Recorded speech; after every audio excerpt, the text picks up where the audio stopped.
प्रेमी सज्जनों, विशेषकर भारतवासियों, मेरे पास आज 4:37 पे व्हाट्सएप में एक पोस्ट आया जो मौलाना तौक़ीर रिज़ा का बनाया हुआ है और उन्होंने एक प्रस्ताव पारित किया कि हिंदू लड़का लड़कियों को सामूहिक विवाह कराने जा रहे हैं। उन्होंने जिला मजिस्ट्रेट को पत्र लिखा। पत्र में क्या लिखा है मैं आप लोगों को पढ़ करके सुना रहा हूँ। वो पत्र क्या बताता है।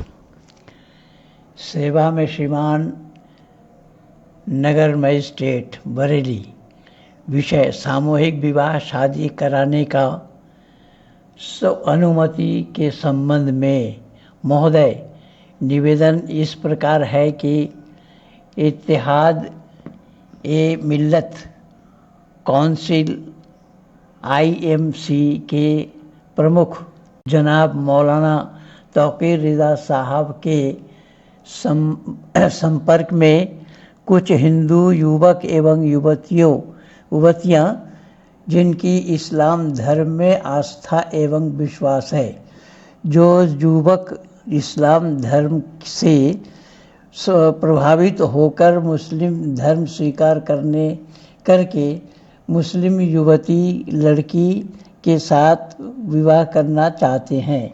इसी प्रकार कुछ हिंदू युवतियां हैं, लड़कियां इस्लाम धर्म से प्रभावित होकर मुस्लिम धर्म स्वीकार करके मुस्लिम युवा लड़के से विवाह करना चाहती हैं, जिन्हें किसी भी प्रकार से कोई प्रलोभन नहीं दिया गया है, किसी तरह का कोई दबाव नहीं बनाया गया है, जिनकी स्वतंत्र सहमति से तथा सभी युवक युवतियां बालिग है। इस आशय का शपथ पत्र भी दोनों को तैयार है एवं अपना भला बुरा सोचने में सक्षम है। ऐसे युवक एवं युवतियों सामूहिक मंच पर संविधान द्वारा दी गई स्वतंत्रता वो भारत की गंगा जमुनी तहजीब की मिसाल पेश करते हुए श्रीमान जी से अनुमति आशीर्वाद उपरांत सामूहिक निकाह शादी करना चाहते हैं। अतः श्रीमान जी से प्रार्थना है कि प्रार्थी को दिनांक 21/7/2024 को समय दोपहर 12 से 5 बजे तक स्थान खलील हायर सेकेंडरी स्कूल पर सामूहिक निकाह शादी कराने की अनुमति प्रदान करने की कृपा करें। दिनांक 11/7/2024 को लिखा गया है। ये लिखने वाले का नाम है नदीम कुरैशी, जिसका ये संगठन प्रभारी IMC उत्तर प्रदेश।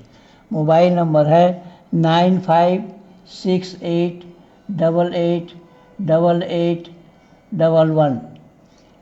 तो इस नंबर से मैंने अभी फ़ोन मिलाया। पहली बार फ़ोन मिलाया तो उठाया नहीं, दूसरी बार मिलाया तो उठाया। तो मैंने उनसे पूछा, वो बोला नहीं ये कार्यक्रम नहीं हो रहा है। तो मैंने कहा ये कार्यक्रम नहीं हो रहा है तो फिर इसका प्रचार, तो बोले, मैंने कहा कि क्या उनसे बात हुई है, वो मैं आप लोगों को जानकारी देना चाहता हूँ।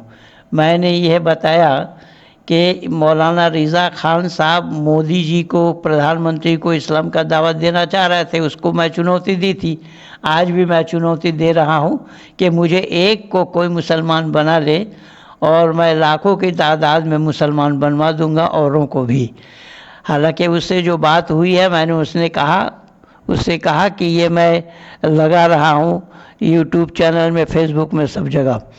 तो बंधुओं, आज तक ये काम किसी ने किया नहीं। ये कब से ये पत्र घूम रहा है इंटरनेट पे, किसी ने भी इसको जवाब लेने का या इससे पूछने की हिम्मत नहीं जुटा पाई। मैंने ये काम करके अभी दिखाया है और दुनिया वालों को भी दिखाऊंगा कि इस्लाम कोई धर्म नहीं है। इस्लाम किसी मज़हब का नाम है, यानी व्यक्ति विशेष द्वारा चलाया गया है, ईश्वर प्रदत्त नहीं है। और धर्म ईश्वर प्रदत्त होता है, धर्म मानव द्वारा चलाया हुआ नहीं होता। इसलिए इनकी जो मान्यता है, मैं हर जगह चुनौती दे रखा हूँ। आज 41 वर्षों से जो आए, जितना भी डिबेट हुआ मेरे सामने, जो आए वो मुंह के बल गिरे।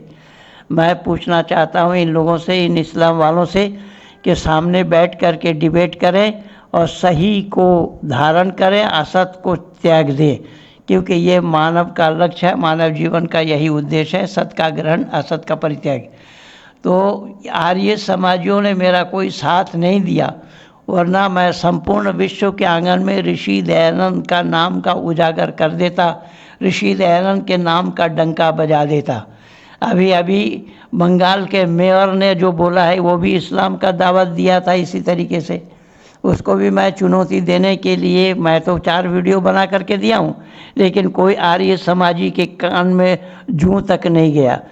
आर्य समाजी अगर इस काम को करने में मुझे सहयोग दे, सामने आए, तो मैं ऋषि देव दयानंद का नाम संपूर्ण विश्व के आंगन में उजागर कर सकता हूँ। जिस प्रकार से ये हिंदुओं ने स्वामी विवेकानंद को विश्व के आंगन में पहुँचाया, ठीक उसी तरीके से मैं ऋषि देव दयानंद का नाम विश्व के आंगन में पहुँचा सकता हूँ। शर्त ये है कि सब आर्य समाजी मुझे सहयोग करे। तो खैर, मैं लंबा ना करता हुआ, उनसे जो बात हुई है वो मैं आप लोगों को सुनाता हूँ। आप लोग उसको सुनिए और विचार करिए। आप लोग भी उसको फ़ोन करके पूछिए। ये आर्य समाज के लोग झूठ बोलते हैं, बिल्कुल चापलूस लोग और धूर्त लोग हैं। ये गीत गाते हैं, ऋषि दयानंद का नाम का डंका दुनिया में बजा देंगे, ऋषि दयानंद का नाम आलम में बजवा देंगे, ऋषि दयानंद का डंका बजवा देंगे, ये सब कहते हैं। लेकिन आज तक किसी ने इस काम को किया नहीं है, और जो करना चाहते हैं उसको सहयोग भी नहीं करता। ये है इस तरीके से ये दक्यानुसी आर्य समाजी। इन्हीं शब्दों के साथ पंडित महेंद्र पाल आर्य। हेलो जी, नदीम साहब, नदीम कुरैशी साहब। जी साहब बताइए। अब ये आपका नंबर है ना? जी साहब बताइए। हाँ, मैं आपसे ये अर्ज कर रहा था, अभी एक पत्र और मौलाना रिजा खान साहब के एक फोटो के साथ व्हाट्सएप में मिला है मुझे। जी। ये सामूहिक विवाह लड़का लड़कियों को कराने जा रहे हैं आप? नहीं कर रहे। आप कौन सा बात कर रहे हैं? आप कौन सा बात कर रहे हैं? कौन सा? मैं कह रहा हूँ आप कौन सा बात कर रहे हैं? मैं कौन बात कर रहा हूँ वो तो बाद की बात बता दूंगा। मैं बोल रहा हूँ कि आप 11 जुलाई को ये डाला है। नहीं कर रहे साहब। नहीं कर रहे हैं? नहीं। तो ये अब तो आप बताइए, आप कौन सा बात कर रहे हैं? मैं पंडित महेंद्र पाल आर्य बात कर रहा हूँ। जी बताइए। इससे पहले मौलाना तौकीर रिजा साहब जब प्रधानमंत्री को इस्लाम का दावत दिया था ना? क्या दिया था? इस्लाम का दावत दिया था माननीय नरेंद्र मोदी जी को। अच्छा।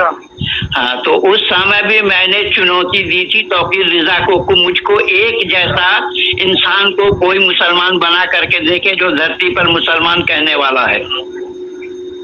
अच्छा। और एक को बना देने से मैं लाखों की तादाद में बनवा दूंगा। अच्छा। हाँ, मेरे कुछ सवाल हैं, सवालों का जवाब दें और इस्लाम कबूल करवा दें। अच्छा जी। अच्छा। तो आदरणीय साहब जी, वो तो कैंसिल है। अच्छा। खैर वो कैंसिल है, लेकिन आपके नाम से ये बकायदा आपका नंबर लिखा हुआ था, तो मैंने सोचा कि आपको तकलीफ दूं।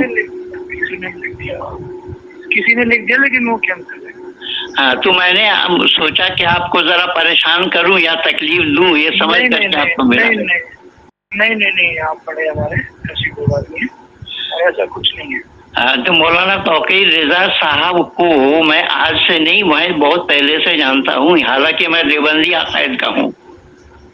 अच्छा। हाँ, और मैंने बहुत वोट रखा है। मैं हाफिज हूँ, मौलवी हूँ, मुफ्ती भी हूँ। अच्छा। लेकिन मैं 1983 में इस्लाम को त्याग दिया।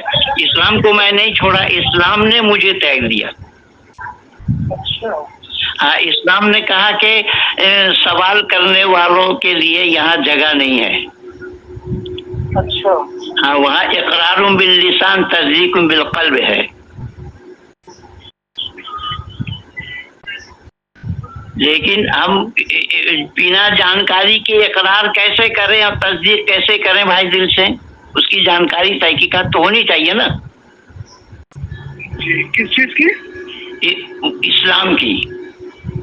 जैसा एक छोटा सा, हालांकि आप तो जानेंगे नहीं, लेकिन फिर भी मैं एक सवाल आपके दिमाग में, आपके जहन में भरना चाह रहा हूँ। जैसा हजरत आदम अलैहिस्सलाम को अल्लाह ने बनाया, मिट्टी लाने का हुक्म दिया, और वैज़ क़ाल रब्बुका लिल मलाइकति इन्नी जाइलुन फिल अर्दि खलीफा क़ालू अतजअलु फ़ीहा मन युफ़्सिदु फ़ीहा व यस्फ़िकु दिमाअ व नहनु नुसब्बिहु बिहम्दिका व नुक़द्दिसु लक क़ाल इन्नी अअलमु मा ला तअलमून। ये शुरुआत है इसकी। तो आदम को बनाने के बाद मिट्टी से, हालांकि कहीं पर भी अल्लाह का स्पष्ट बयान नहीं है कि कहीं खनखनाती हुई मिट्टी से बनाया बताया, कहीं गारे से बनाया बताया है, कहीं स्त्री और पुरुष से बनाया बताया है, और कहीं वल्लती अहसनत फरजहा फनफखना फीहा मिन रूहिना वजअलनाहा वब्नहा आयतन लिल आलमीन बताया। मरियम के फुरूजहा में फूंक मार कर इंसान बनाया। तो खैर, मैंने ये पूछा कि हजरत आदम अलैहिस्सलाम को बनाने के बाद आदम के अंदर में अल्लाह ने रूह फूंकी, या अय्युहा रूह उदखुल फी हाज़िहिल जसद। नहीं, अरे तो हजरत सुनिए तो सही। हाँ, बताइए। मैं असल में ज्यादा गुफ्तगू आपसे कर नहीं पाऊंगा। जी जी। असल में मैं ड्राइव कर रहा हूँ, गाड़ी चला रहा हूँ। जी जी। तो मैं माफी चाहता हूँ आपसे, माफी के साथ कि भाई मैं इससे ज्यादा गुफ्तगू नहीं कर पाऊंगा। हाँ, समझ, वो तो मैं तो खुद बोला आपको कि आपसे बात होगी जरूर। लेकिन उसमें मैं जो सवाल उठाए, और उसमें क्या अल्लाह ने आदम के बाएं पसली की हड्डी से हवा को बनाया, पर हवा को रूह फूंके बिना हवा को खड़ा कैसे कर दिया? आदम के लिए रूह फूंका गया। आपसे बात नहीं कर सकता, अभी नहीं कर पाऊंगा, कहीं ठीक है, आप क्या बात कर पाएंगे? आपके पूरे इस्लाम जगत के आलिमों को मैं चुनौती दिया हूँ, और ये आपकी बात मेरी रिकॉर्डिंग हुई है, मैं ये इंटरनेट पे यूट्यूब पे लगा देता हूँ।